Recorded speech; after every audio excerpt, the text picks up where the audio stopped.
We make a mini movie of Indian education system. The movie contains two interviews of respective personalities. One, the Javed Khan, who is the HOD of English in SP University, and another is the Mr. MC Jacob, who is the reputed professor. They share their views about Indian education system, and they told about the positive and negative points of Indian education system. Let's see the interviews. Hope you like it. So good morning all. Today we are with Dr. J.S. Khan, the professor and head at Department of English and at SP University. So good morning sir. We are from GSET Mechanical. Yeah. So today we Nice would to like meet you. Thank you very much. Today we would like to know some of the basic views of yours for the Indian education system and on it. So the very first question I would like to ask you is what are your views on Indian education system respect to the other education systems in foreign? Indian education in itself is not bad, but the way in which it is being implemented, there is something wrong with the implementation part of it. For example, I am myself a product of the Indian education system. Your teachers are products of this Indian education system. Your parents were a product of this education system, and we are doing very well for ourselves. So, I mean, it's not that the system is bad. It's the way in which it is being implemented probably which has led to a lot of problems. So, sir, what are your views on how we can improve our Indian education system? I think what we need parampara, Guru Shishya parampara, where and your tutorial system and all these innovations that have come about in education are in fact based on a concept of that kind, concept of Gurukul, where you are allotted to a particular teacher who is responsible for your entire educational record and achievement, and providing you with counseling and all of that. When we were planning for GSET and we passed SEMCOM, I had the privilege of being a part of the team, and we introduced this system in our institutions. I was a part of Charitar Vidya Mandal team as a member of H.M. Patel Career Development Center. I was one of the honorary deputy directors there. After office hours, and I would spend a lot of time from say about 5 o'clock to about 10 in the CDC. This was when this was evolved. Your system was evolved. So we have tried to do a bit of that in all these three institutions, and now ILSAS as well. And I think it is a good way of trying to put together, make an amalgam of the West and the Eastern concepts of education. So that you have the best of the East and the West. Something that Bhai Kaka and Bhika Bhai had conceptualized when they laid the foundation of Vallabh and the institutions here, including the university. So sir, the next question is, do you think our education system is really career oriented? Unfortunately, we have made it career oriented, where marks are important, where jobs are important. If you remember, Sardar Patel said that we want to create future citizens of this country who would be self-reliant, who would be empowered enough to employ people rather than go in search of jobs.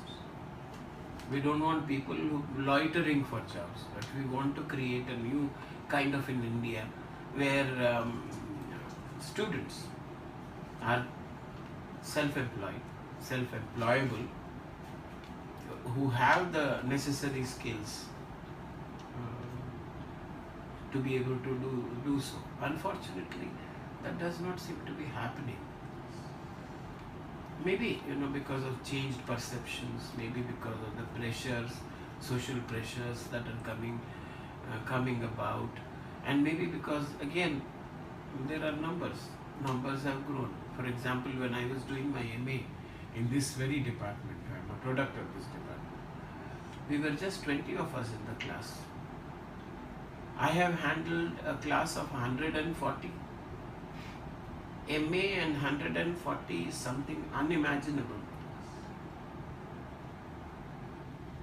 But many of those who come may not necessarily be interested in doing a good degree course and learning. They would be interested in getting a certificate, a passing certificate and a mark sheet, which makes them eligible for a particular job. Now, that is making a mockery of education. So the companies come in colleges for placement. They say the students they hire are very good at theory, but they cannot apply in They practical. don't have practical knowledge about So things. our education system. That means no. That means the lab practicals that you are doing are mechanical. They don't teach you anything. You can't apply those theories there in the practical lab. What it means is this. Otherwise, why should a student of mechanical engineering not know how to handle a machine?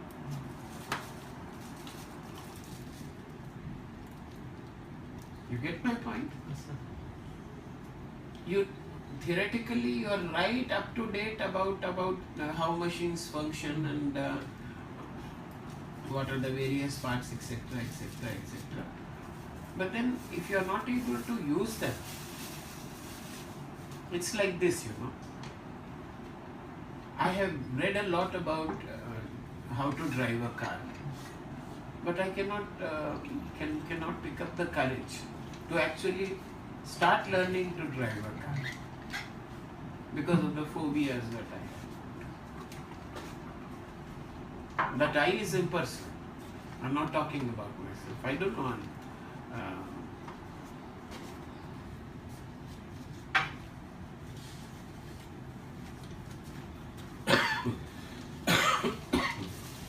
Because actually the more importance is given to theoretical part rather than the practical part. That's why Theory is necessary. But But also there should be you some should practical. also be given hands-on the Hands-on. job training, hands-on training.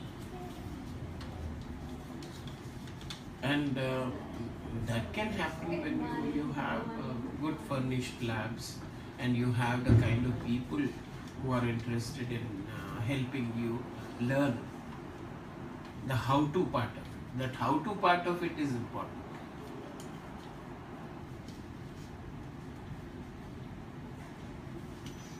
If it is only theory, and if you don't know how to utilize that theory in setting right a problem in a particular machine, what good is that theory, knowledge of theory that you have? And therefore, you have a system of apprenticeship. When you as engineers apply for jobs, for some time you will be given an apprentice post, where you will get to learn from other engineers who are senior to you on how to go about doing things. And it is only after this training that they put you in a grade. Hota hai ki nahi hota? This is what is happening. You must be hearing it from your seniors when alumni associations meet and all that. Because only theory does not help you. There is nothing wrong with the Indian education system. What is wrong is with the implementation. And probably we have run out of ideas because of the growing numbers or whatever reason. There is a rush. There is something called gross enrollment ratio, which Government of India has been emphasizing, and the UGC wants it to be implemented. All bodies like AICTE and NCTE and MCI and everybody else are after it. We are into competition with the developing world. Now, but we don't have that kind of infrastructure. We don't have that kind of trained staff who can deliver the goods. I am not questioning the capability of teachers. All I am saying is, either it is the pressure of work or it is the growing numbers that is preventing even those who have practical knowledge from passing it on to the new generations of students that they are teaching. For example, many of your teachers have written books. If they can write books, the books would not just be based on their library work. They would also be based on their own experience as teachers, their own research, and the way in which they might have guided research of their own students, whether it is for projects or it is for dissertations or whatever. So primarily, I don't think there is anything wrong with the education system. What is wrong is we need more money, we need more people to man our colleges, we need more specialized teachers, we need more of specialization, we need to develop in us the awareness of keeping an eye on the job market and designing courses. This is what we did when we planned for GSET and then we pass in SEMCOM. You have a combination of courses in your institution which has now become common. But in 1996 when GSET was established, these were fairly new then. For instance, mechatronics. Mechatronics was very new around that time. And the credit for all this goes to Professor R.C. Desai, who was then Secretary Charitable Vidya Mandal, and he was the director of H.A. Patel Career Development Center. He was the kind of person who would encourage all of us to do a lot of brainstorming in H.A. Patel Career Development Center, which led, under the leadership of Dr. C.L. Patel, which then led to the establishment of these institutions. It is only now that those courses have been accepted. For example, English was never taught in engineering.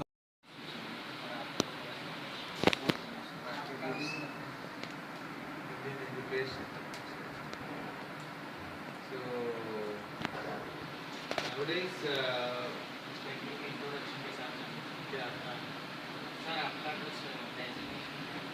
I retired as associate professor from Institute of Patel, Institute of English. So I have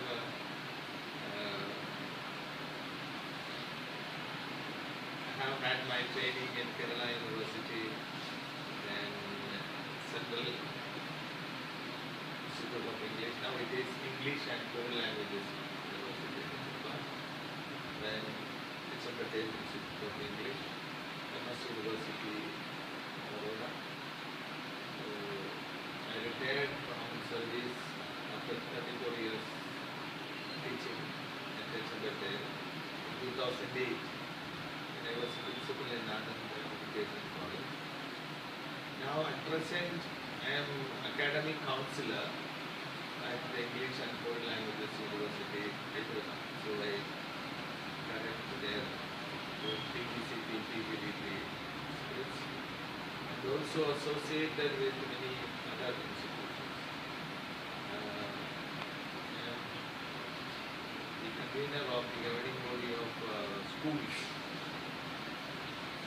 School, Surat, Bhakti, and also I am associated with YMCA movement, Vice Chairman of Western Zone YMCA of India. The education system, we have two major modes, that is the conventional mode where you have the classroom teacher available and immediate feedback is possible. There is the another mode is the distance mode, correspondence, distance education. And those who cannot do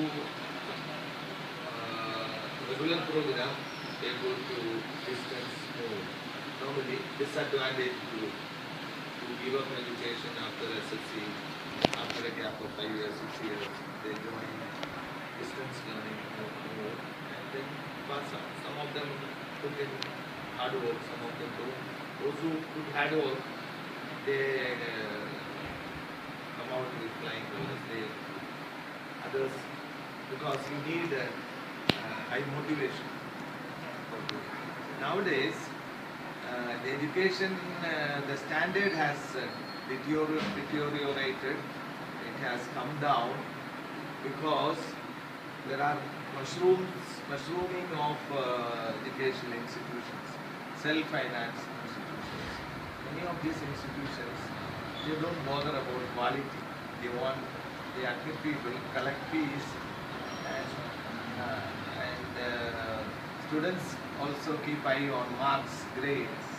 They say, oh, we have paid this many lakhs, we want good grade.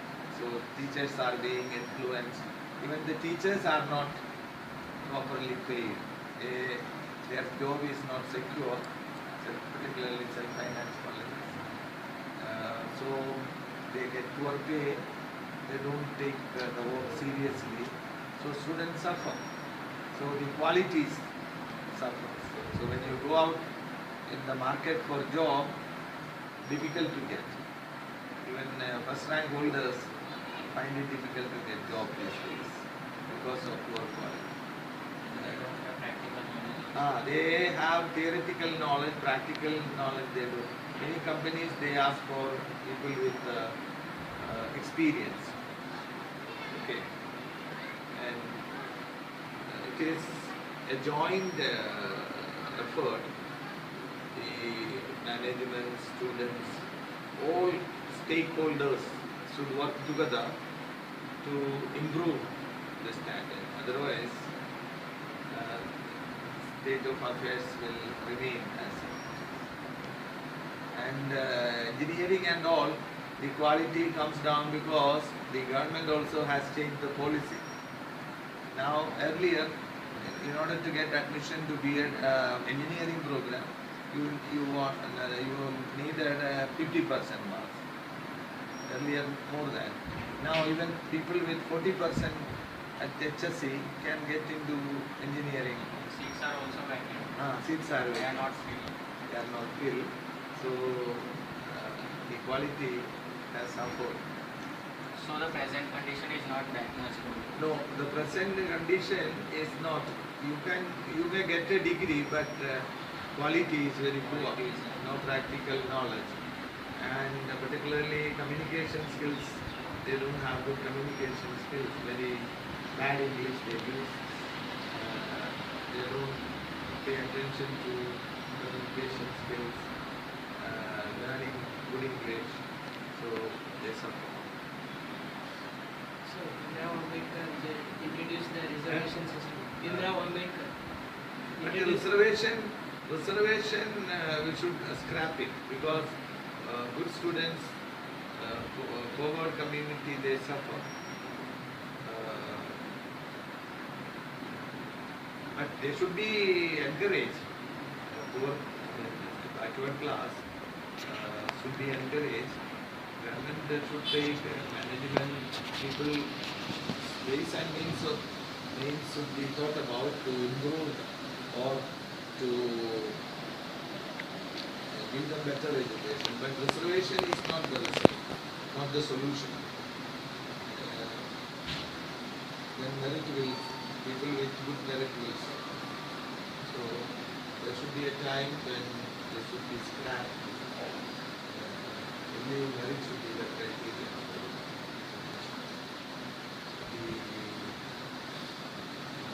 There was a time we wanted to have, but then even among the reservation category, there are very rich people, creamy layer, and they somehow manage grade pay certificates. Yes. Don't you think excessive pressure is given nowadays to the students? excessive pressure is given because you join a program and you may not have, your background is not strong. You go to engineering or medicine without the proper base. SSC, HSC, many people in these days copy. They cheat in the examination. And somehow they get kaka, or what is called percentage. But there is no correlation between the marks and your performance, your knowledge. So, when you go to engineering or you miserably fail, can't cope with the course, cope with the program. So they do someone. So putting pressure on the learner by the parents want children to get very good marks.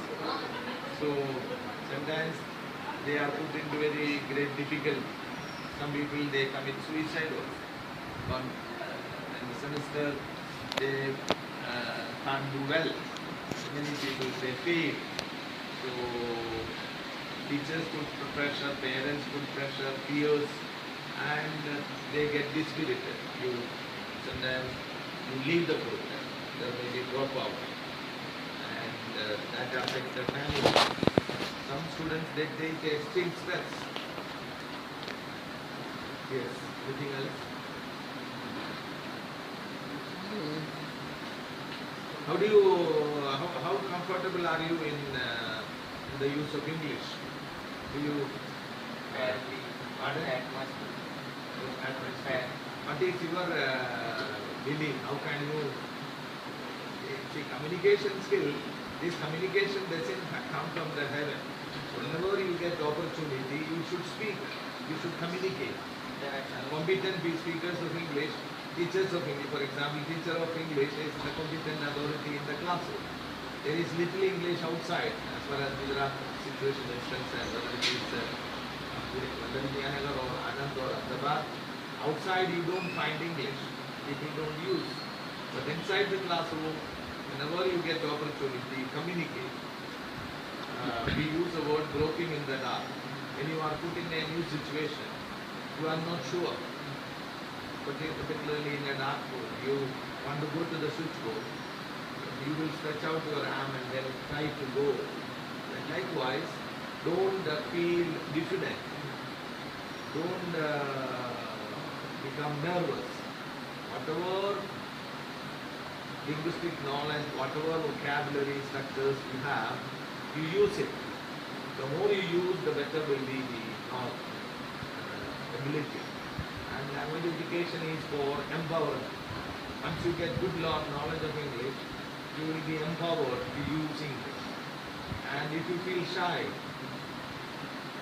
you can't get proper knowledge. One of the principles of communicative teaching is that mistakes are not always a mistake. You learn by making mistakes. So mistakes, when a learner makes mistake, he should not be penalized. He should not be punished. He should be encouraged. Teacher can encourage, parents can encourage. So by giving encouragement, the learner will go forward. He will get confidence. Slowly, a day will come, he will be able to communicate. There could be self-correction. Teachers can correct, peers can correct, you yourself can correct. But try to use good English. Can you say whether this sentence is correct? I have a good command on English. Is it correct? No, not over English. Command of English. What is it? I have a good command of English, not on, not over. They are not appropriate. There are two things in English. One, correctness. Another is appropriate. Okay? Correctness, you don't go to the classroom in your night dress. That's not appropriate. Classroom is a formal situation. At home you may be in shorts. But college you don't go. You go in formal dress. That is appropriate. So languages subject, study says that if a student learns in his mother language, his native language, he can learn more. So we should. There was a earlier it was believed that the knowledge of L1, we call it L1 or home language, it used to interfere with the learning of the second language. But now the belief is because of students, we believe that the knowledge of L1 is useful for learning a second language, right? Because language habits, you form language habits. The way you learn a language, it is very similar, but patterns are different. Each language has its own unique structures, vocabulary, and so on. But we try to relate. As far as Indian situation is concerned, English is not our mother tongue. So by the time the student reaches class 5 or class 4, he will have a lot of L1 experience. And when he listens to English, he will try to convert that into his mother tongue. And then again coming back to English. But so that's why we sometimes make wrong statement. For example, in English, in Gujarati we say, "Hu mane maru friend." But in English we don't say, "I am my friend." That's not correct. Pattern is not correct. My friend and I. My friend, my cousin and I. This is the correct expression. Now, many number of self-finance English subjects. So the Indian students who are poor, who are not eligible to pay the fees, they have to go to other institutions. So government should make policy to do on Government should take the responsibility of running educational institutions. Now, government is not granting permission to start the granting aid colleges, all self-made, to save money. And even teachers are poorly paid, even by the government. So many vacancies in granting aid colleges, they don't fill it to save money. And there was a time there weren't any self-finance colleges. All colleges were government colleges or schools and granting aid. Now the situation is entirely different. That should be changed. And government should, both central and the states, to take up responsibility. For example, a place like Kerala, till 12th education is free. You need not pay any fees. Even school education, 10th to 11th and 12th. That can be adopted in all over India. Yes. For further studies, is it good to go outside abroad for studying, or it is good to study here only? Here only. There you go, spend a lot of money.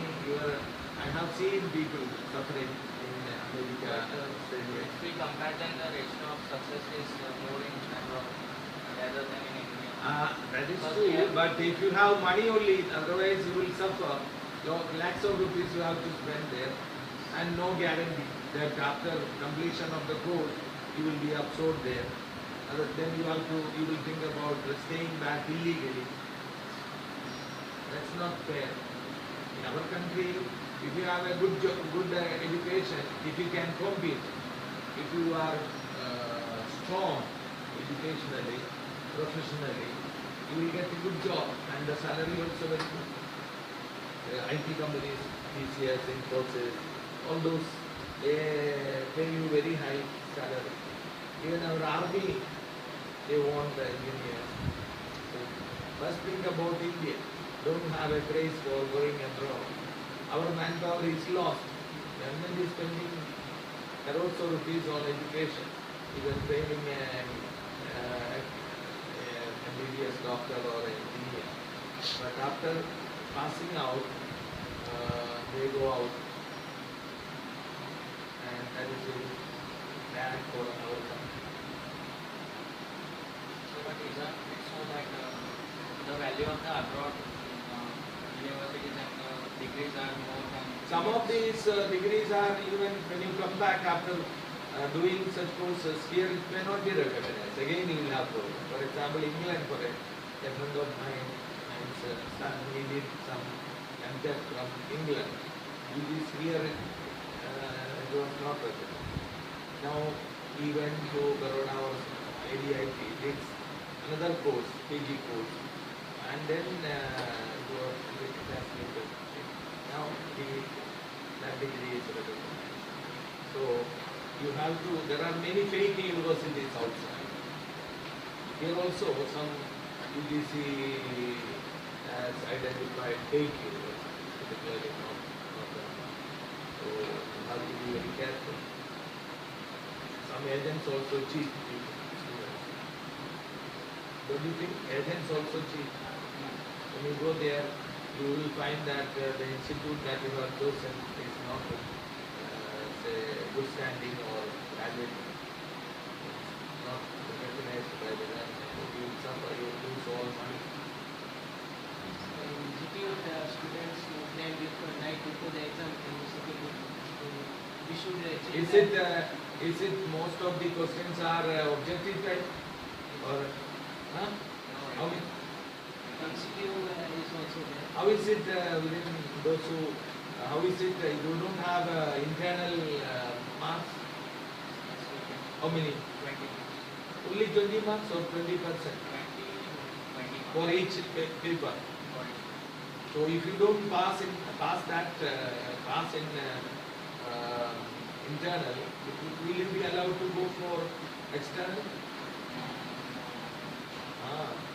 So people will the teachers are they very lenient? They give marks without putting in the effort. And most of them pass because once they fail, then they will be in the next exam, the remedial exam. And in that exam, they All pass. That is for sure. Just passing is enough or Just passing. out of 20, how many marks you have to get? 8 marks. 8. That they manage. Because But in GTU final exam will all pass. For GTU final exam, we must secure 23 marks. And there are 40 marks MCQ. And the rest of it is written. How many marks for MCQ? 40 marks. Oh, 1/4. Out of 80, each paper of how many marks? Out of 70. 40 marks MCQ. MCQ and the rest is written. Only 30 marks written. 1/4. So written so many marks. 14, by getting 14 marks you can't pass. And possible that copying also, if there are more of MCQ questions, possible. You may copy from the neighbor's script. Anyway, there should be an overall change in the present system to make it more useful to the students and also to the industries so that they will get very good candidates. And there should not be any scope for cramming or what you call learning things by heart. And then put it in the paper, then forget it. But more attention should be given to practical work, practical aspect. So become strong. Okay. Thanks. So guys, we had a very great time in taking the interview of both the persons, and by watching this video you can also conclude that we came across a pretty balanced condition, and we can say that Indian education system is not good while it is not bad also. So it is a pretty balanced education system and we cannot just blame it or we cannot just appreciate it. So guys, hope you like the video, keep watching it and have a good day.